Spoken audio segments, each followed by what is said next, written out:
Mbote na balandi nyonso na ekoti mag kimia na mabote na bino pe poso elamu na biso nyonso.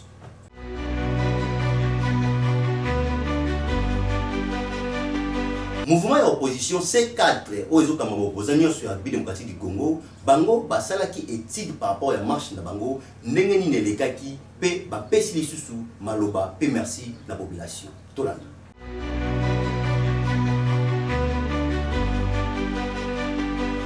Réaction ya opposant après journée ville morte na bango ezalaki ya koinda mabe po basangana ki pona ko kutana baye bandengeni mokolango eleki kasi pona bango baza satisfait balobi jour yango eleki malamu population ba respecter mot d'ordre bisika nyonso partout na Kongo mobimba bafandi na bandaku babimite batalisi esengo na bango liboso ya miko ya pilote Mark. Le C64 s'est réuni aujourd'hui en réunion d'évaluation sur le déroulement de la journée ville morte du 3 juin sur la ville de Kinshasa. Nous voudrions d'abord féliciter le peuple congolais dans son ensemble qui a compris, adhéré au mot d'ordre du C64 de combattre le changement de la constitution voulu par M. Tshisekedi et ses membres de l'Union sacrée. Nous sommes agréablement surpris de voir que la ville morte que nous avons demandée s'est tournée en pays mort. Plusieurs villes de l'intérieur du pays ont répondu spontanément à cet appel du C64 de se mobiliser contre le changement de la Constitution. Donc nous félicitons le peuple congolais et nous l'appelons à redoubler d'ardeur pour la suite des actions que le C64 décrète ce jour. Nous félicitons le peuple congolais qui lobby. Tolobaki ville morte awa na ville ya Kinshasa mais bandeko na ba ville ya province balandi biso elingi koloba ke baboyi na motema moko eloko oyo ya Tshisekedi ya kochanger constitution tosepeli mingi yango na tolobi boye tokolemba te toyebisaki bino ke tokokende ti na suka otobare la route na monsieur Félix Tshisekedi. Opposition à la République démocratique du Congo est lancée d'activité à grande envergure au Bazo Banda dans le mois de juin. À partir du 9, il a déposé plainte dans la Cour constitutionnelle pour fonder le pouvoir en place du président Félix Tshisekedi dans le comité de changement de la Constitution.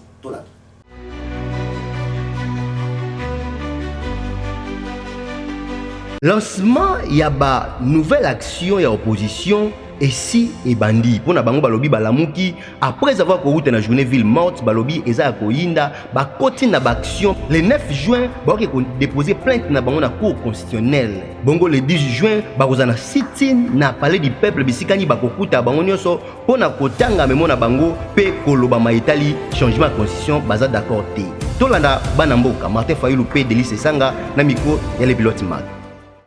Le C64 va déposer une plainte contre M. Tshisekedi et ses complices pour tentative de renversement de l'ordre constitutionnel établi dans notre pays parce que ceci est un crime imprescriptible contre la nation, un crime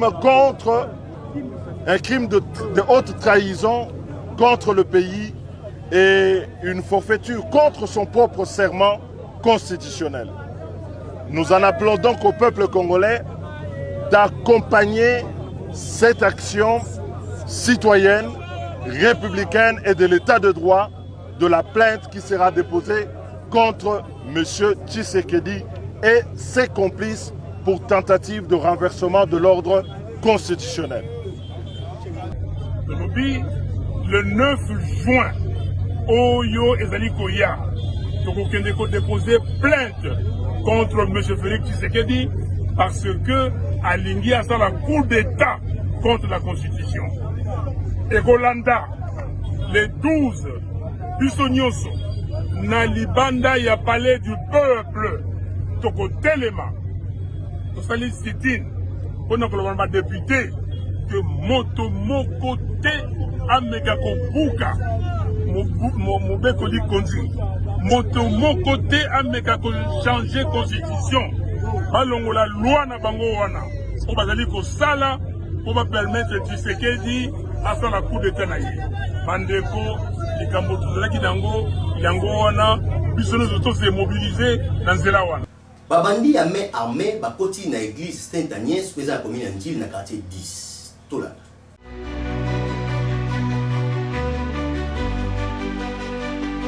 Babandi en main armée bakoti na église Sainte-Agnès o ezwami na Njili quartier 10. Ezalaki bena pasi pe bayaki po bayiba bazwa mbongo bakoti kasi résistance pe ya bagarde to ya balala kuna ezalaki ya koinda mabe na bongo babengaki la police na butu wana pe na butu wana la police akomaki po na kosala banquête koyeba bongo babandi bakimaki bakeli suko lukesika mususu po na koyiba kaka na même butu wana.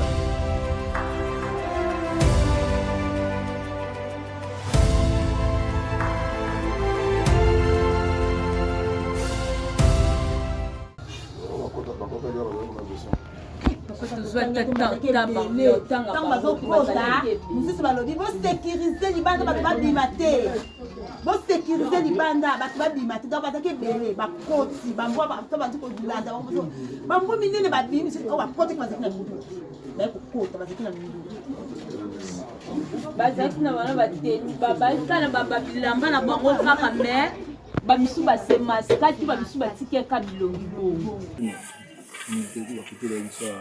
nous la salle sur sabotage, je vais l'autre. Nous te prétendons la maman. Si que moi ina mandugu la yo akategia ngabo. Major Rémi Kanza mal à l'aise azalaki wana boyo kaina mikolo pilote mal. Bon bah nous on a besoin de cette année ça va qui visiter grâce ya reprendre pas numéro ne de prendre pas numéro. De ba benga qui intervention et qui t'a dit rapide. De au monument quelque au basali mais ba récit pendant à 100% de bayaki parce que intervention au moins de 5 minutes va commencer l'idée donc on toujours commencer pendant longtemps avec fait basala qui tout ça rapport mais chez le super na biso on dit comme tout va mettre fort il a dit comme collaboration entre police na population là surtout dans le moko na liaison ensemble na c'est ba biloko to démanteler ba réseau rapidement neti talaka muta kotiawa azolinga muto ala talele longité je sais que dans muta musika te bazaka bato ba nzinga ah mais grâce à nzambe to zana a bosunga surtout au démanteler réseau parce que déjà et donc on y est ici la rate ni na ba mettre dans 9 jours ya bango santé mais nzambe mais balinga te donc bientôt là représenter nous devant bango au moins ba doit ça ba bêtise koto merci likamotani changer la constitution et ça la rage tine l'église ba chante ba koti makambo Tolanda.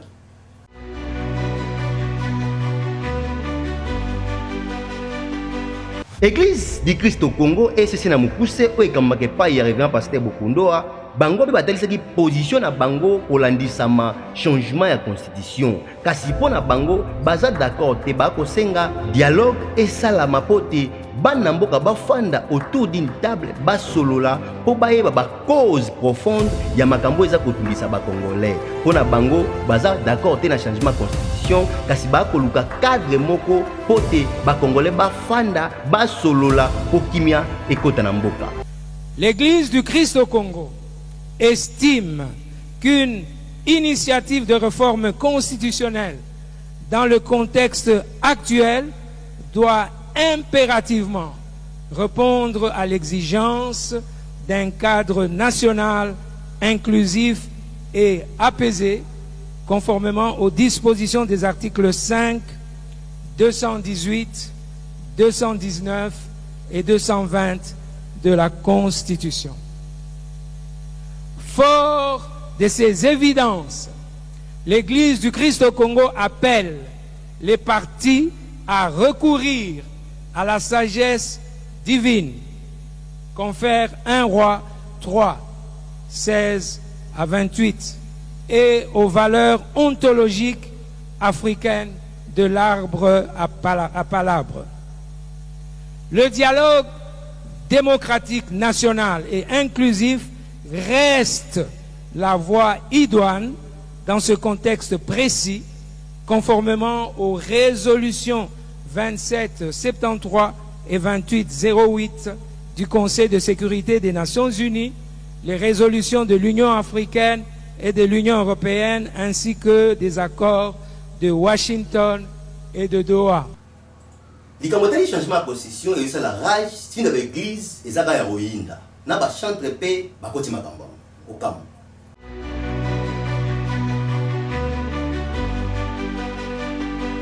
likambo ya changement ya constitution ezosala toujours rage partout na ba niveau nyonso ya couche ya ba classe ya mboka na biso na bongo na ngambu pe ya moko ya misie chrétien atalisi yango na nzela loyembo tolanda.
Artiste Fally Ipupa azalaki décoré et pas le président de la République na likambo Italie ordre ya Léopard ngoloba artiste akomi intouchable tola.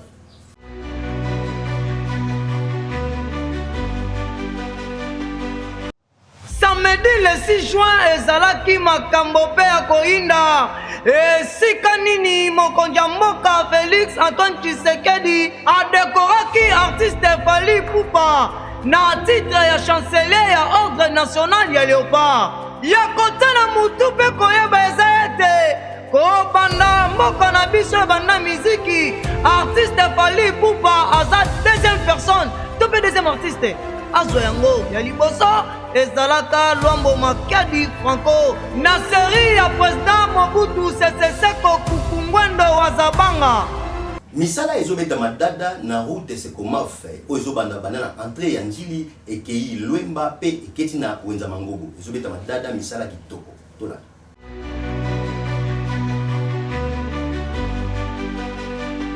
Première entrée ya Njili ya quartier 1 misala nango ebandi kobeta madada misala ngo ebandi ko bana entrée ya quartier 1 ezo ya malembe ti na station Shell bongo kozwa direction ya Wenza 7 po suka na Mangobo ba ko sala ngo avec impact misala ezo sala makitoko population bazana esengo komona ndenge ni misala eza ko sala makobeta madada mikrozo ya Njili wa manzela ekozala ti boyo esengo population na micro ya le pilote mag. Awa toza na quartier 1 na boulevard oyo ezokende Sekomafe nga kombo na nga mama Isabelle. En tout cas la sepeli mingi. Je suis très contente de voir devant moi on est en train de répéter la route. Il y a quand même de bonnes choses que notre président est en train de faire. Nazosepela mingi makasi bato nyonso bazomona ndenge misala ezosalama. C'est un bon président. Il faut l'aimer, il faut l'aider à aller de l'avant.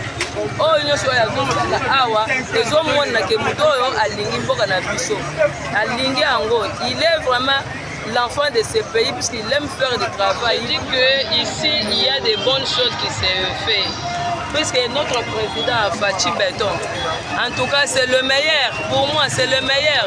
Je pense aussi les autres vont applaudir, vont déclarer aussi pour ça.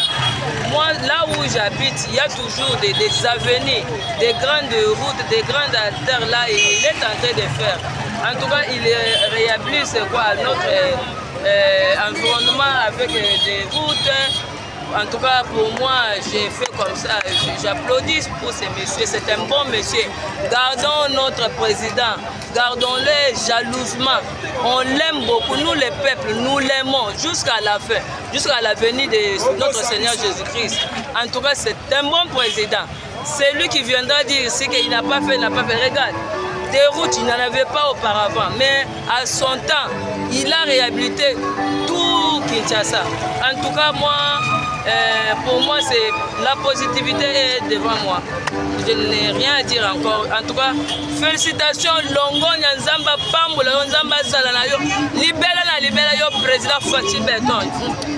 Église KDC ekamamaka pa révérend pasteur Makusu bazaki nesengo makasi mokolo ya dimanche ya lobi na komona bozongi ya papa na bango ya molimo na misala na sima bopemi moke kasi esengo ezaki ya koleka tolanda.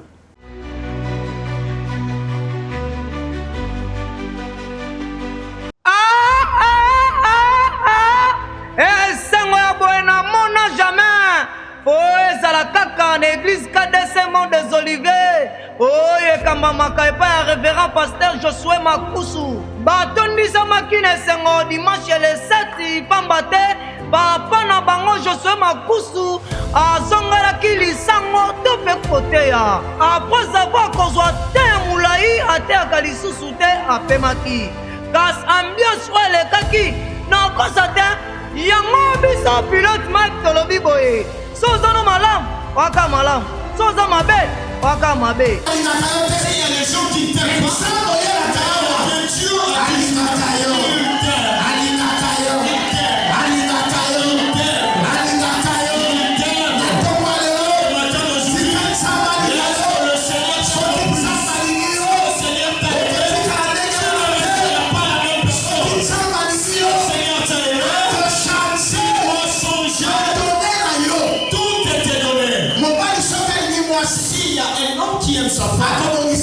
Il doit façonner sa femme. Avant que sa femme puisse aller normalement.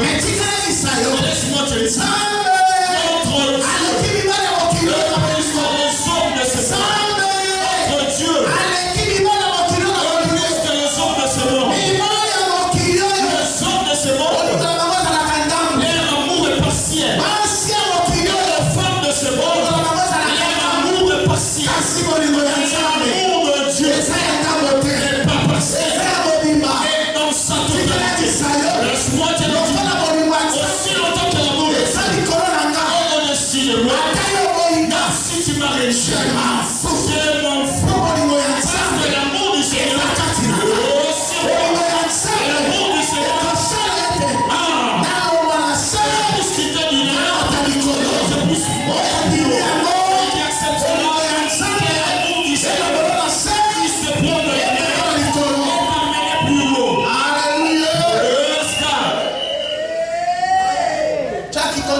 yango wana apesaki mwana na ye se moko po ete moto nyonso oyo akondimela ye akufa te kasi azwa bomoi ya se.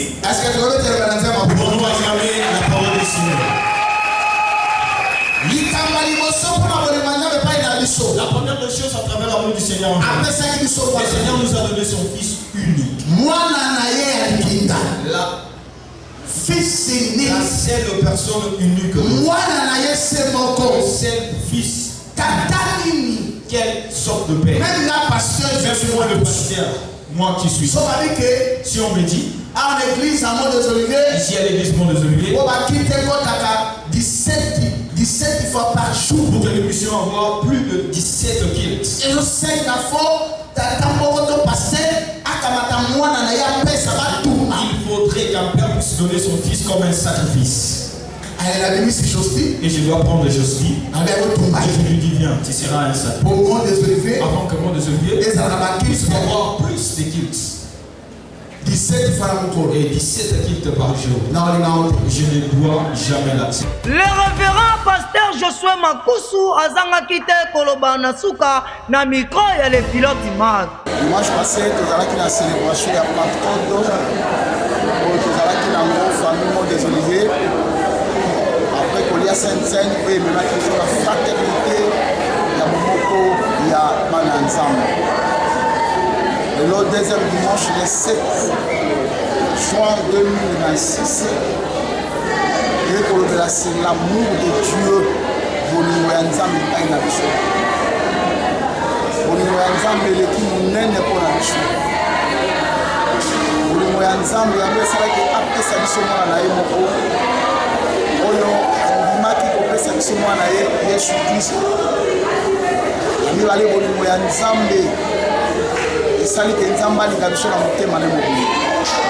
Bien-aimé dans le Seigneur, ce qui pour nous ensemble les alcool na yo. Ce qu'on a la facilité, ce qui vous demande à mes attaques na yo, et que vous la porte. Vous demandez à mes temps les colo na yo, et que le côté on a c'est et comme le colo. La deuxième chose, vous voyez ensemble, et après cette mission moi na Jésus Christ, assurer que soit le week-end, pour bénir sa maté, pour vous fâter, casser le besoin pour moi c'est ça un avantage. Dans Yesu de bon moyen c'est quoi évaluer. Dans Yesu Christo de to biki samu. To la qui va prisonnier. Mais Yesu est comme une situation na carte ya prison. Le lot combat libre carte na Christ Yesu. Ya mala de la vie essaie de monene pour la banda ya Nzambe. Bolingo ya Nzambe et où me la carte na biso. Et bolingo ya Nzambe et tambo la na biso ba na Nzambe partout aux amis. Dans les Cambolotika bolingo Nzambe et ba ko défendre yo na kombo ya Yesu. Merci. Prof Sarif Kabongo a bengi ba parents nyonso oyo bana ko za ba difficulté ya kotanga to kokoma pendant la période de vacances oyo ba benga na ba numéro o pona ko landela pe kotangisa bana bango ko ba koma pe meilleur lobby.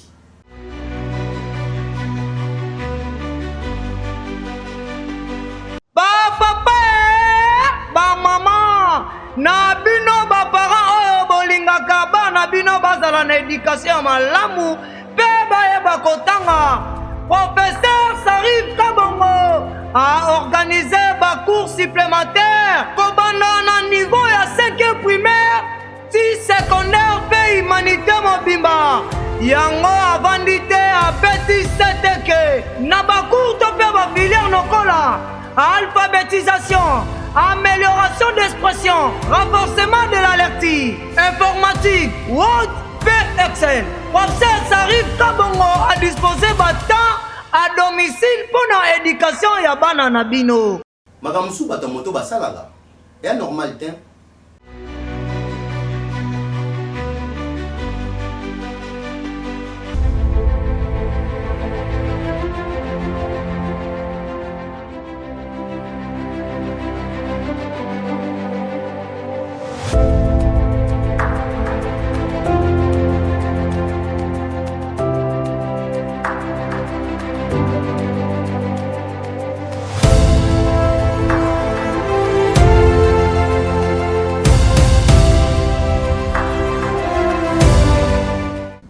Cette édition spéciale na biso ya mokolo lelo to pesa yango na papa José Balokidi Pami Boubi de Jésus et qui kapela jeune riche. Soza bien, wanoka bien. So poza mabe, ozana beka mabe.